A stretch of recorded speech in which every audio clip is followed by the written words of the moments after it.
ফিলিস্তিনের গাজা উপত্যকায় যুদ্ধবিরতি চুক্তির আওতায় ৩৭০০ ফিলিস্তিনি কারাবন্দীকে মুক্তি দিয়েছে ইসরায়েল। দীর্ঘদিনের কারাবাস শেষে মুক্তি পেয়ে উল্লাসে মেতেছে ফিলিস্তিনিরা। প্রিয়জনকে ফিরে পেয়ে স্বজনদের চোখে আনন্দের অশ্রু, সাথে উচ্ছ্বাস।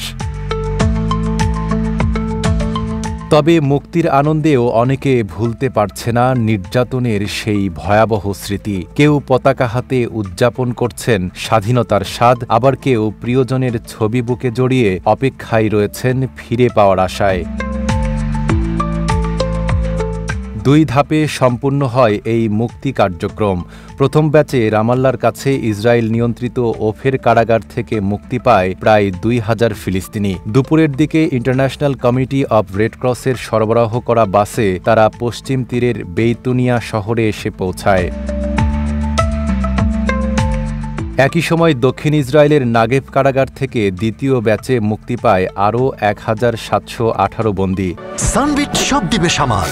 সানবিট ম্যাজিক প্রেস ডিশওয়াশিং এর মাথা ঘোরানো সলিউশন।